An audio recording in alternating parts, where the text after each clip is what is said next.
Dios le bendiga, Dios le guarde. Estamos en la sección final de nuestro curso de neumatología. Ansiosos ya por empezar el curso de, ¿cómo se llama? Historia del cristianismo. Nos quedan nada más dos capítulos. Les cuento que estos capítulos son cortos, son más cortos que la unidad anterior, así que creo yo que vamos a terminarlo el próximo miércoles, si no me equivoco. El próximo miércoles estaríamos terminando ya con el curso. En el próximo mes, en el mes de junio, estaríamos empezando lo que es el curso de historia. Así que, bueno, yo les voy a pasar el material, voy a ir preparando todo. Si acaso el miércoles nos da para terminar con el capítulo 12 el curso, pues ya durante la semana vamos a estar preparando para en junio. Vamos a ver el tema del horario y el día. Vamos organizarnos un poquito mejor con eso, porque en julio me toca enseñar en Logos y creo que las clases en Logos van a ser el día miércoles. Pero bueno, ya nos organizamos sobre la marcha, no importa. Gracias por sus oraciones. Ya el día de hoy me siento un poco mejor. Estuve con problemas de salud y doy gracias a Dios y a sus oraciones que ya me encuentro un poquito mejor y ya con un poquito más de fuerza para seguir grabando las clases. Así que, bueno, entremos a la perspectiva teológica, lo que tiene que ver con la teología sistemática, lo que nosotros entendemos sobre Dios. Hay algunas cosas, algunos elementos que quizás nosotros ya los conozcamos, así que vamos a ir viendo nada más los elementos más sobresalientes. La renovación de interés por la persona y obra de espíritu en años recientes ha llevado a reconsiderar algunas perspectivas neumatológicas, pero también ha despertado un dinámico énfasis en una fe trinitaria. En las últimas décadas, eruditos teólogos, misiólogos, líderes eclesiásticos han revisado la doctrina de la Trinidad y sus implicaciones para la vida cristiana, la adoración y la misión de la Iglesia. Algunos demandan un tratamiento igual o por lo menos más balanceado de los artículos del credo apostólico. Otros han revisado la doctrina de la Trinidad y la han relacionado con la adoración, el reino de Dios, la sociedad y las misiones. Algunos eruditos han llegado a concebir la Trinidad desde una perspectiva social y algunos otros desde una perspectiva más neumatológica. Esta recuperación de la doctrina de Dios desde una perspectiva trinitaria puede resultar en una neumatología nueva y más desafiante. Una recuperación bíblica de la doctrina de Dios, el Espíritu Santo, puede producir un nuevo aprecio por la comprensión del Dios Trino, por redimir y restaurar a los seres humanos a la imagen de Jesucristo desde el día de Pentecostés. Dios, el Espíritu Santo, ha provisto la presencia y el poder de Dios a cada creyente para vivir una vida victoriosa y para dar un testimonio efectivo de su fe. Un reconocimiento renovado de quién es Dios, el Espíritu Santo, y cuál es su obra en los creyentes y la comunidad de fe. Puede resultar en una nueva visión de esperanza. Podemos asombrarnos una vez más por el ministerio del Espíritu Santo, quien comparte con los otros miembros de la Trinidad la obra de la creación, salvación y la producción de una vida santa y nueva. A fin de intentar esta recuperación de la doctrina de Dios, el Espíritu Santo, desde una perspectiva bíblica y teológica, será oportuno hacerlo tomando en cuenta tres consideraciones fundamentales. Por un lado, debemos preguntarnos sobre la naturaleza del Espíritu Santo. Ese es un primer punto. Por otro lado, nuestra interrogante estará orientada a investigar la relación del Espíritu Santo, las relaciones del Espíritu Santo. Y finalmente, nuestra reflexión se orientará a la consideración de las funciones del Espíritu Santo. ¿Cuál es la función del Espíritu Santo? Son tres puntos importantes. Entonces, bueno, en cuanto a su naturaleza, ¿cuáles son los elementos que tenemos que destacar de su naturaleza? Bueno, Él es espíritu. Para entender quién es el espíritu es necesario hacer primero una definición de términos. Básicamente, bueno, espíritu, el calificativo santo, se agrega nombre. Básicamente su nombre es espíritu, pero el calificativo santo se agrega su nombre. La palabra castellana espíritu viene del latín spiritus. En el Antiguo Testamento la palabra hebrea es ruach. Este vocablo originalmente significa aliento, más tarde viento o aire, y finalmente espíritu. Como ya observamos, la palabra aparece unos 370 veces en el Antiguo Testamento. En el Nuevo Testamento la palabra griega se traduce como espíritu, es neuma, su significado es similar al del hebreo, y el vocablo aparece en 385 veces escritos en el Nuevo Testamento. Más detalle podemos verlo en el capítulo 2, que ya hemos hablado. No es una persona, hace muchos años, comentaba que tuvo una experiencia en donde Dios le revelaba el nombre real del Espíritu Santo, que él no se llamaba Espíritu Santo, que ese nada más era un título, y dio un nombre medio raro. Bueno, hay que tener cuidado con esas experiencias. Santo. Bueno, en cuanto al adjetivo, los vocablos hebreo y griego que se utilizan respectivamente en el Antiguo y Nuevo Testamento llevan la idea de separación, de apartar o dedicar al servicio de Dios. Originalmente este vocablo tenía una connotación moral, ya que incluso se referían a los hombres y mujeres que eran consagrados para los cultos degenerados a las deidades de la fertilidad. Cuando estas palabras comenzaron a usarse con relación al Señor, se les asoció con el concepto moral de la justicia. No obstante, se conservó la idea básica de separación o dedicación por el Señor. Es interesante notar que mientras en el Antiguo Testamento santo se refiere mayormente a las cosas, en el Nuevo Testamento se refiere a personas. Esto es muy importante. Importancia de estos nombres. ¿Cuál es la importancia entonces de llamar de estas dos cosas, Espíritu Santo? El lenguaje es algo vivo ya que se desarrolla como resultado del esfuerzo humano por expresar las realidades de la vida según las experiencias y según las experiencias las entienden. En el desarrollo de estos términos para referirse al Espíritu de Dios ocurrió eso mismo. Alguien se dio cuenta de que el aliento está asociado con la vida, ya que si una persona respiraba, eso era indicación de que estaba viva, mientras que si dejaba de hacerlo, era evidencia de que estaba muerta. Por otro lado, el ser humano sabe que es el viento. Por experiencia, todo ser humano puede recibir viento como una brisa suave o como un huracán que lo destruye todo. Toda persona que no reconoce que el viento es una fuerza básica o invisible de la naturaleza, en este sentido representa poder que puede ser una bendición o destrucción. Entonces, bueno, por la etimología de espíritu, que es ruach, neuma, y eso tiene que ver con viento, con aliento. Los testigos de Jehová han interpretado que el Espíritu Santo no es una persona como tal, sino que es una fuerza impersonal.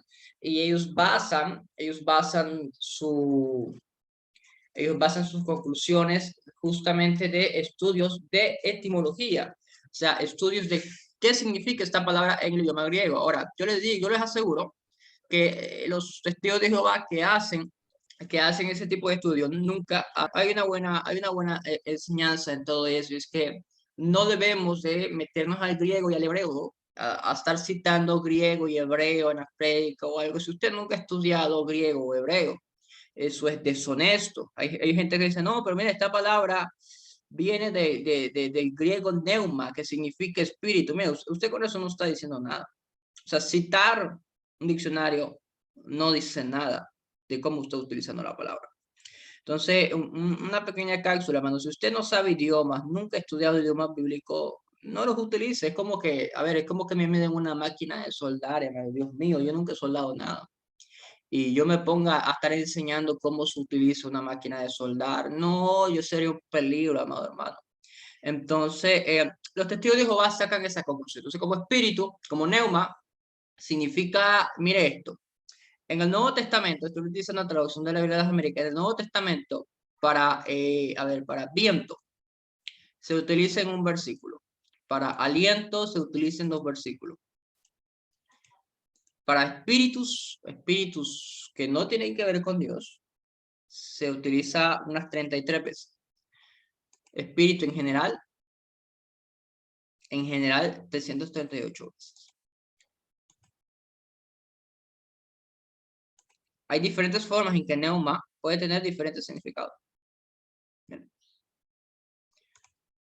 Hay diferentes formas. Entonces, que la palabra espíritu venga de neuma, que significa espíritu, bien, no me está diciendo nada con eso.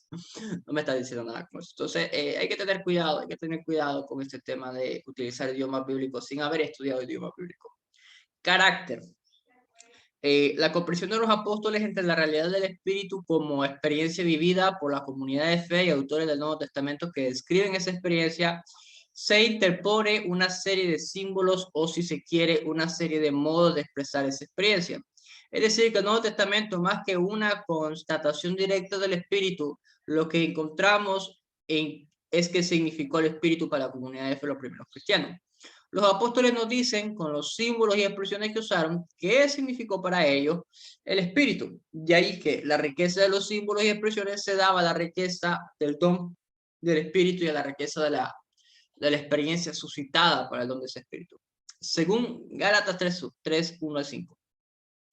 El Espíritu Santo fue experimentado por la comunidad de fe de una manera radical y palmaria. O sea, para ellos, al igual que para nosotros los pentecostales, el Espíritu Santo es algo real. El Espíritu Santo para nosotros es una persona real y auténtica. O sea, nosotros no tomamos al Espíritu Santo como una fuerza, como poder. No, nosotros tomamos cosas al Espíritu. Es más, a veces oramos al Espíritu Santo.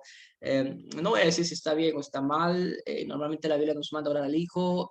No condena a orar al Espíritu, pero bueno, es algo que nosotros hacemos y nos damos cuenta que nosotros tomamos al Espíritu Santo como algo real, como algo realmente real. Entonces, esto era el concepto de la comunidad de fe, de cómo los apóstoles entendían al Espíritu Santo, como alguien real, como alguien que estaba en medio de ellos, como alguien que participaba de las decisiones con ellos. Eran quizás un poquito menos burocráticos. Ahora, ¿cuál es nuestra comprensión hoy? No debemos quedarnos solamente preguntándonos qué significó el Espíritu Santo para los apóstoles y los primeros cristianos, sino que debemos procurar a entender lo que significa el Espíritu Santo para nuestro carácter. Esto significa contextualización. Mano, mire, esto es una palabra muy importante. A ver, vamos a ponerlo acá. Vamos a poner una nota acá, en grande. Creo que estoy un poquito resfriado. Si usted me escucha que hablo un poquito medio ronco. Por eso.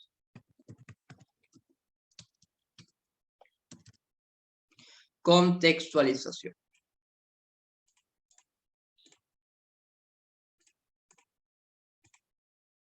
Esta palabra es muy importante. ¿Por qué? ¿Estoy escribiendo mal? ¿Contextualización? No, no la tiene el diccionario. Ya. Contextualizar, contextualización. Ahora, esto significa esto en la Biblia, pero ¿qué significa esto en el mundo de hoy? La teología no solamente es para decir, no, mira, es que esto significa esto, es que esto significa aquello. Ya, ¿y qué significa eso para mí hoy? ¿Mm? Entonces, cuando nosotros estudiamos, y lo hemos hecho, hemos estudiado el Espíritu Santo, cómo lo ha estudiado la iglesia, cómo lo presenta la Biblia, y ahora tenemos que llegar a la pregunta contextual. Entonces, ¿qué significa todo eso para mí? ¿Qué significa todo eso para la iglesia hoy? ¿Qué significa todo eso para mi vida espiritual? Dice, para ello la comprensión, ¿sale la palabra? Ahí está la palabra. Para ello la comprensión que tengamos de los símbolos y expresiones utilizados en el Nuevo Testamento para referirse al Espíritu Santo puede ser de gran ayuda. La primera pregunta puede ser en el proceso de esta comprensión debe ser, ¿cómo vieron los primeros cristianos, cómo vieron los primeros testigos el don del Espíritu Santo? Pero esto no debe ser la última pregunta. Es bueno hacer varias preguntas, porque no podemos quedarnos con allá, como si eso fuera todo. Los primeros cristianos trataron de expresar experiencias del Espíritu a partir de su cosmovisión y mentalidad. Ellos elaboraron sus símbolos y expresiones a partir del mundo en el que vivían. Ahora la visión del mundo que ellos tenían ya no es nuestra visión del mundo. Las personas en el siglo I de nuestra era, incluidos los cristianos, tenían una visión mítica de la realidad, por lo menos en sus manifestaciones más conspicuas. Hay que buscar esa palabra en el diccionario. Fue a partir de esta comprensión mítica que elaboraron los símbolos y el lenguaje para expresar la realidad de su expresión del espíritu. De ahí que se nos hace necesario hacer una reelaboración simbólica en cuanto al espíritu para poder expresar nuestra experiencia de su persona y obra hoy. Lo más adecuado que podemos hacer es seguir utilizando los símbolos que elaboraron los primeros cristianos sin traducir a nuestra convicción presente ignorando su más profundo significado según la mentalidad del primer siglo. El peligro con esto es que el Espíritu Santo no llegue a significar nada para nosotros hoy. Otra posibilidad que parece más adecuada es procurar traducir los símbolos y expresiones del siglo I según nuestra mentalidad de los cristianos del siglo XXI. En otras palabras, los símbolos a través de los cuales nos ha revelado el Espíritu Santo son símbolos de un mundo mítico. Y es nuestra tarea tratar de traducir las expresiones acerca del Espíritu Santo para hacerlas accesibles a la comprensión de la persona en el mundo de hoy, aún sabiendo que con ello corremos riesgo de hacerles perder su riqueza. Entonces, bien, vamos a esto. Este conjunto de experiencias puede ser sintetizado de la siguiente manera, tomando en cuenta la riqueza que nace precisamente del conjunto de las mismas. La experiencia de la comunidad, que la comunidad comparte de ser redimida, la experiencia de que a partir de Cristo la salvación, bueno, esto es algo que usted puede leer con calma, la convicción de que la comunidad de fe puede ser testigo por medio de su amor y vida, la experiencia, bueno, estos son diferentes experiencias, ¿no? Persona. Dios es una persona, y dado que el Espíritu Santo es Dios, Él también es una persona. Miren, un poquito de lógica. Lo mismo puede decirse en cuanto a la relación del Espíritu Santo con Cristo. Esto no significa que el Espíritu sea diferente o esté aparte de Dios. Él es deidad misma en una revelación particular. En el Antiguo Testamento la persona del Espíritu Santo aparece con claridad, pero es mucho más evidente en el Nuevo Testamento. Esto se hace patente de manera particular en unas cuantas expresiones bíblicas utilizadas en relación con el Espíritu y de modo más específico en los símbolos que se utilizan para referirse a él. Las expresiones en relación con el Espíritu Santo. Esto precisamente en el Nuevo Testamento, donde expresiones como descender del cielo, revestido de poder de lo alto, dan a entender al Espíritu Santo como una persona. No obstante, estas y otras expresiones similares no deben, oiga muy bien esto, encerrarnos en una visión del mundo que ya no es nuestro. El cielo y lo alto era para los antiguos el lugar donde habitaba Dios. Para nosotros los seres humanos que vivimos en un mundo desacralizado, lo alto ya no tiene un sentido religioso. ¿Cómo traducir estas expresiones a nuestro lenguaje? Lo alto significa aquello que no nace en nosotros como seres humanos, aquello que no se debe a nosotros, sino que solo puede venir de afuera de nosotros, es decir, de Dios. En este sentido, es la persona misma de Dios la que viene a morar con nosotros por su Espíritu. Por eso mismo, y en ese sentido, el Espíritu Santo merece también el título de Emmanuel, Dios con nosotros. Los símbolos del Espíritu Santo. Bueno, esto de los símbolos ya lo hemos visto en lecciones pasadas, así que vamos a irnos directamente a la conclusión. Es así, pues, que en el Nuevo Testamento no tenemos una definición explícita o semblanza clara acerca del Espíritu Santo como persona, sino más bien una variedad sorprendente de facetas ilustrativas a través de figuras simbólicas. Ninguna de ellas agota la riqueza del espíritu, ni tal riqueza es la simple suma de todas ellas. Esta es la razón por la que resulta imposible hacer una síntesis o armonización de todas estas figuras simbólicas. No obstante, todos estos símbolos tienen como elemento común dos cosas. Por un lado, su carácter dinámico y por otro, su carácter personal. Cuidado con el tema de cómo nos acercamos a los símbolos y cómo tratamos a los símbolos. Si bien muchas son cosas, todos los símbolos del espíritu indican acción y todos apuntan a una persona. Es decir, tienen un carácter muy pronunciado de su personalización. Hablando de personalización, permítame un momento.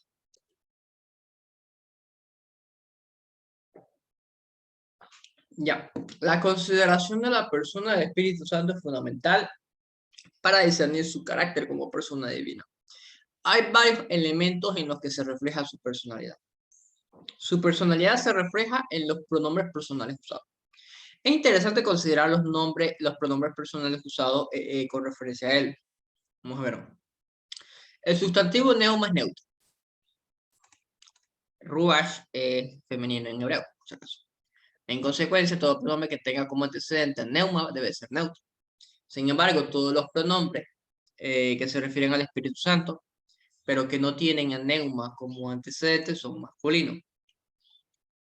El, la, aquí, el.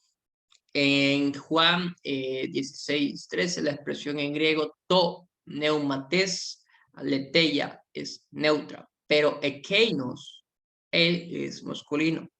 Voy a mostrarle algo muy sencillo. A ver, ¿qué versículo es? Juan 16:14. Juan 16:14. Juan 16:14. 14, aquí está el verso. ¿No estoy leyendo mal o qué? No, Juan 16:13. Ya, pero cuando venga él, mire, de paso le voy a dar un tips de logos. Logos tiene este cuadrito de acá.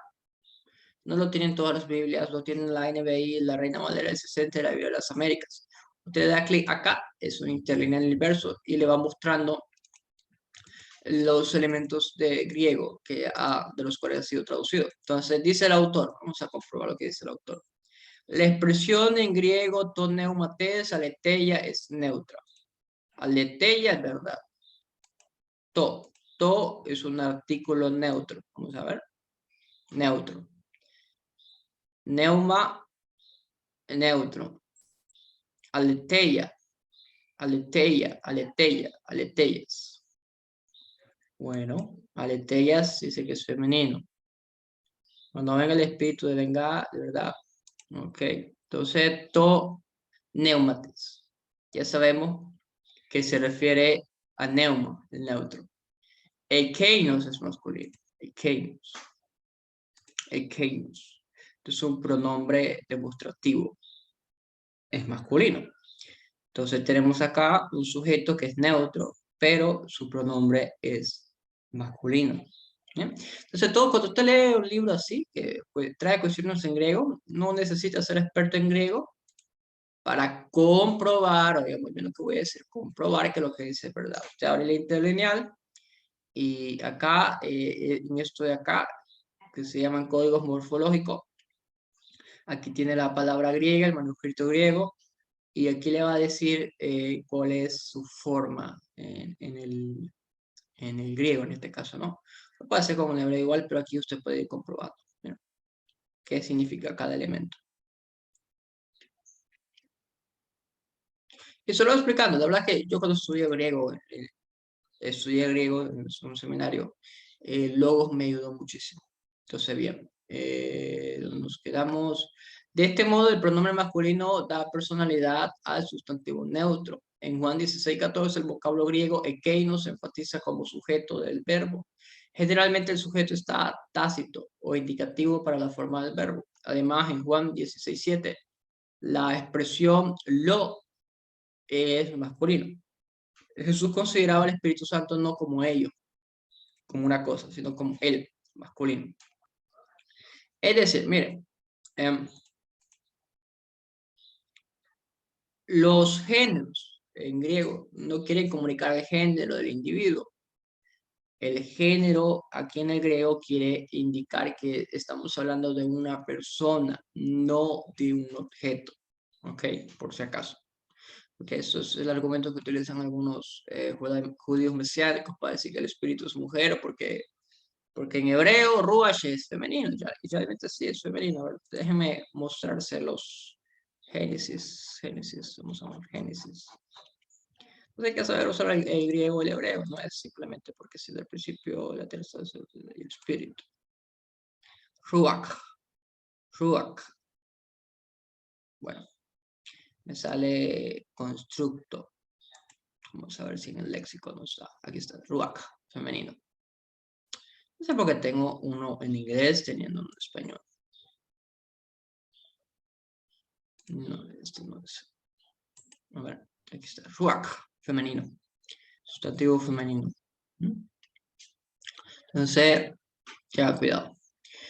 Su personalidad se refleja en sus actividades. El Espíritu Santo actúa como una persona, él mora, él enseña, él recuerda, guía, testifica, habla, oye, glorifica y da. El Espíritu Santo reacciona como persona, se le puede mentir, puede ser agraviado, insultado, blasfemado. Su personalidad se refleja en sus símbolos. Bueno, el tema de los símbolos ya lo hemos hablado bastante, ¿no? Las relaciones del Espíritu Santo, ese es un tema muy importante. A la luz del testimonio escriturario, Ya hemos afirmado varias veces que el Espíritu Santo es Dios en acción. Esto presupone su condición de divinidad, junto con la riqueza de relaciones en el seno mismo de la Trinidad Divina. Además que el Espíritu Santo es una persona divina, se ve en su relación con Dios el Padre y con Cristo. Esto es evidente tanto en el Antiguo como en el Nuevo Testamento. El Espíritu Santo con relación al Padre. La relación del Espíritu Santo con Dios el Padre está signada por dos elementos fundamentales, cuya comprensión a la luz de la Biblia nos ayuda a captar las riquezas de la misma. A su vez, la tensión dialéctica entre estos dos elementos nos permite entender la naturaleza singular del espíritu. Estos dos elementos pueden ser catalogados como identificación y distinción. Identificación. Ambos testamentos llaman al espíritu el espíritu de Dios. Él no es una emanación, un semidios, o un espíritu, o un eón que proviene de Dios. En la Biblia se lo identifica con Dios mismo. El testimonio bíblico de esta identificación del espíritu con Dios el Padre, el que nos permite concluir que su naturaleza es divina y que Él es Dios en acción. Distinción, que no es lo mismo que Dios el Padre. Se da al Espíritu una identidad diferente de la de Dios Padre en un sentido estricto. Lea estos pasajes, hermano, lea estos pasajes. Para mí, la verdad, el mejor ejemplo es el bautismo de Jesús, ¿no? Para mí, por lo menos una opinión personal, ¿no? Un poquito quizás superficial. Pero para mí no hay mayor pasaje que nos muestre la Trinidad en todo su esplendor que el bautismo de Jesús. Ahora, esto no significa que Dios y el Espíritu sean seres diferentes. El espíritu tiene funciones que son diferentes de las de Dios en el sentido de Dios el Padre Creador. Hoy hay así una especificidad funcional que marca una distinción. El Espíritu de Dios es Dios en acción, enviado para establecer el orden divino en el cumplimiento de ciertos fines específicos o del propósito divino, así como el aliento es una parte vital del ser humano y no obstante proviene del ser humano de igual modo. El Espíritu es idéntico con Dios, pero proviene de Dios para realizar una orden específica. Ahí creo que tengo un video que se los voy a poner de un curso de la Trinidad que tengo. Creo que este video habla de lo que está mencionando acá. A ver, permítanme ver si lo encuentro, si no vamos a seguir leyendo el texto. Perspectiva general, percepción, generación eterna, metáfora, filosofía, formación emanente, economía, género, Dios, ideales, generación eterna, más educación. Ya, creo que es esta. Bien, dura 8 minutos. Vamos a ver este. Bien, si este explica lo que yo tengo en mente, vamos a ver nada más este. Si no lo explica completamente, vamos a ver el siguiente, ¿ok? La doctrina de la generación eterna es parte crucial y central en la teología trinitaria.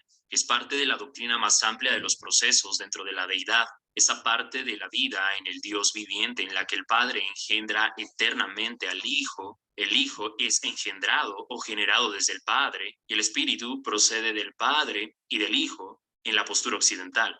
Es la vida del Dios viviente. Es lo que caracteriza el dinamismo de la esencia divina. Es el fundamento de la bendición y la felicidad eterna de Dios, y la generación eterna es, podríamos decir, el muro de soporte. Es la columna central en la construcción de la doctrina de la Trinidad para entender a Dios como trino. Por muro de soporte quiero decir que soporta el peso de reconocer la distinción entre el Padre y el Hijo, porque la unidad de la Trinidad es tan intensa. Padre, Hijo y Espíritu son un Dios, tan intensa que nos plantea la siguiente cuestión. Sabemos a partir de la Escritura que el Padre no es el Hijo y que el Hijo no es el Padre, pero cuando intentamos decirlo teológicamente, ¿cuál es la distinción entre ambos? Hay muy poca respuesta que podemos dar con certeza. No podemos ofrecer respuestas como uno de ellos se encarnó, porque eso requiere que planteemos la pregunta previa: ¿por qué ese uno de ellos se encarnó? Cuando realizamos esa pregunta y nos remontamos al pasado, ciertamente solo nos queda la generación eterna como respuesta, y entonces sirve como respuesta fundamental. Ahora bien, también es una doctrina bíblica, y lo que la doctrina de la generación eterna hace por nosotros es manifestar la metáfora revelada de filiación. Sabemos que Jesús es el Hijo de Dios porque Dios el Padre nos dijo: este es mi Hijo amado, estoy muy complacido con él. Jesús el Hijo nos expresó: el Padre que me envió me ordenó qué decir y cómo decirlo. Si intentamos decir qué es la filiación, podríamos llegar a cometer un par de errores. Por un lado, podríamos decir, la metáfora revelada de filiación es entonces que Jesús es el Hijo. Pensemos en lo que sabemos sobre filiación. Veamos, un hijo tiene un padre y una madre. De acuerdo, de inmediato queremos decir, oh, Dios el Hijo no tiene una madre divina, de modo que abandonamos esa mirada.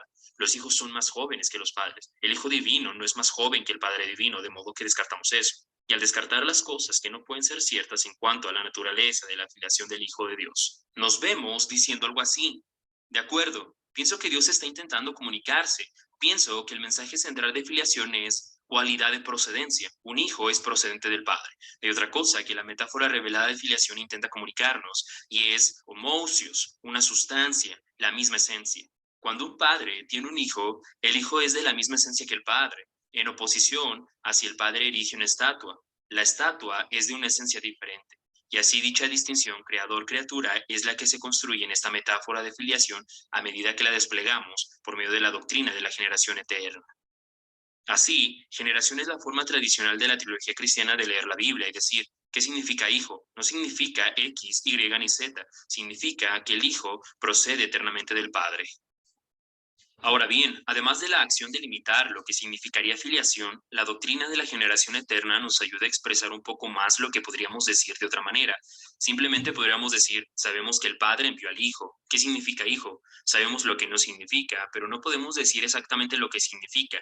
Sigamos diciendo la palabra una y otra vez. Es una suerte de insatisfacción intelectual y espiritual repetir meramente lo que dicen las palabras de la Escritura y señalar, no sabemos lo que significan. Repitámosla de nuevo. La fe debe buscar comprensión y tenemos que ser capaces de decir con otras palabras lo que entendemos que dice la Escritura.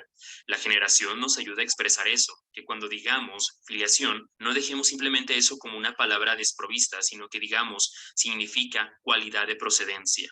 A lo largo de la historia cristiana, un gran número de personas, en especial teólogos, que han intentado ser muy bíblicos, teólogos que han querido permanecer muy cercanos al texto de la Escritura, han tratado de fijar una línea en cuanto a filiación eterna, pero resulta que es una línea inestable de sostener. Una vez que reconocemos que el Hijo de Dios es eternamente Hijo de Dios y luego queremos decir más que eso, muy pronto nos cansamos simplemente de repetir la palabra filiación. Entonces, la respuesta clásica que hemos obtenido de la Escritura y que se ha afirmado desde el siglo IV en adelante es que cuando confesamos filiación, también debemos añadir la idea de que hay una cualidad de procedencia o una cualidad de generación que es la causa de aquella filiación. Esta es la base bíblica de la doctrina de la generación eterna, la cual, como señalé, es una columna dentro de la teología trinitaria. Sin esta seríamos incapaces de tener algún tipo de fundamento sólido en cuanto a la distinción entre el Padre y el Hijo, y aquí podríamos añadir al Espíritu, desde luego, con otro conjunto de argumentos paralelos sobre la procedencia del Espíritu. Bueno, lo que vamos a hacer es que el día miércoles, el próximo miércoles, vamos a ver este video más, forma inmanente de la X economía. Por favor, háganme acuerdo que este video nos va a ayudar a seguir explicando lo que tiene que ver con el Espíritu Santo hoy. Bueno, no con los creyentes, pero tenemos que seguir viendo el tema de la Trinidad. No es tan fácil de estudiar. Bueno, el Espíritu Santo en relación con el Hijo. De manera particular, el Cristo resucitado se expresa a través del Espíritu Santo presente en la vida de los creyentes. Por eso Pablo identifica a Cristo con el Espíritu. Cristo no tenía al Espíritu ni era un profeta que hablaba en su nombre, sino que él era el propio Espíritu en forma humana. En las palabras del versículo citado, Pablo no pretende establecer dos magnitudes personales, el Hijo y el Espíritu Santo. Como él afirma que el Señor es el Espíritu, lo que pretende es determinar el modo de existencia de Cristo resucitado. ¿Cómo vive ahora Cristo resucitado? Para Pablo la respuesta es clara. Él vive ahora entre nosotros en la forma del Espíritu Santo. La resurrección lo ha transformado de un ser eterno de carne a un ser que es espíritu vivificante. Así pues, según Pablo, el Cristo resucitado vive ahora en la forma de espíritu y por eso yo diría mejor a través del Espíritu. Por eso cuando decimos recibir a Cristo en el corazón como Salvador, el Señor de vida, a quien estamos recibiendo en nuestro ser interior es en realidad el Espíritu Santo. Cuando hablamos de la presencia de Cristo resucitado en la iglesia, en verdad nos estamos refiriendo a la presencia del Espíritu Santo. Identificación. Como vimos, hay pasajes que identifican a Jesucristo con el Espíritu Santo.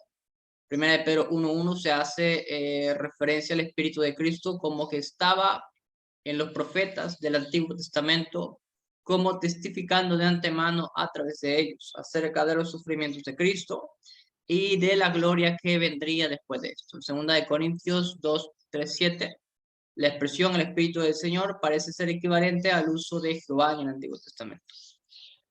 De hecho, da la impresión como que Pablo está hablando en términos de deidad. En Romanos 8:9, la frase el Espíritu de Dios y el Espíritu de Cristo aparecen como expresiones paralelas, la cual sugiere que Pablo, que está hablando del Espíritu Santo como idéntico con Cristo. Leemos el último Adán, se convirtió en el Espíritu que da vida, lo cual parece significar que Cristo es el último Adán, Espíritu vivificante. Distinción. Hay pasajes que se refieren al Espíritu Santo como una persona distinta a Cristo, y por eso hay que tener cuidado de caer en el modalismo o en el monarquismo. En Juan 14:16, la frase otro consolador marca una distinción. Si bien otro se refiere a alguien similar, como ya hemos estudiado, pero es alguien diferente. Entonces, por su parte, Mateo 28:19 registra las conocidas palabras de Jesús a sus discípulos, ordenándoles a ir por todo el mundo, bautizándolos en el nombre del Padre, Hijo y Espíritu Santo. Nótese que las tres personas de la Trinidad que son nombradas aparecen como distintas. Okay. Particularmente en el libro de Hechos, Lucas destaca la persona del Espíritu Santo como distinta a la persona de Cristo. Creo que por lo que nosotros leemos bastante Hechos es que no caemos. Si bien no podemos atribuir al autor bíblico la madurez teológica del Concilio de Constantinopla, no obstante Lucas parece superar la comprensión del Antiguo Testamento, donde es Dios quien da su soplo. En Hechos el Espíritu parece actuar con bastante autonomía y de maneras que le son singulares en marco de la Trinidad. Más adelante en el tiempo, en los apóstoles, Pablo habla de la comunión del Espíritu Santo, con lo cual destaca un atributo particular del Espíritu en su acción. En las fórmulas trinitarias se destaca un atributo diferente para cada una de las personas de la Trinidad. Consecuencias de estas relaciones. La Biblia enseña tanto la identificación como la distinción en la relación del Espíritu Santo con Dios el Padre y Jesucristo. Y esto es lo que nos guarda de no caer como herejes. Reconocer que hay cierta identificación con los tres de la Trinidad y también hay cierta distinción. La identificación no destruye la persona del Espíritu del mismo modo como lo destruye, del mismo modo que no destruye la de Jesucristo, que Jesús es el Hijo de Dios. El Espíritu Santo es el Espíritu de Dios y de Cristo. La distinción significa que cada persona de la deidad desarrolla una función específica en cumplimiento del eterno propósito de Dios. Bueno, la deidad del Espíritu se ve mejor en relación a sus atributos como Espíritu de Dios, Espíritu Santo, que posee los mismos atributos divinos. El Espíritu Santo no deriva su ser de una fuente exterior. Él existe en razón de lo mismo que él. No cambia en su naturaleza y su propósito. O sea, él es Dios. Y ahí concluimos con eso. Bien. Las funciones del Espíritu Santo, esto lo vamos a dejar el día miércoles. Y el miércoles vamos a seguir avanzando. ¿Ya, hermano? Así que Dios le bendiga, Dios le guarde, que tengan una excelente semana. Cualquier duda, estamos en contacto. Dios le bendiga.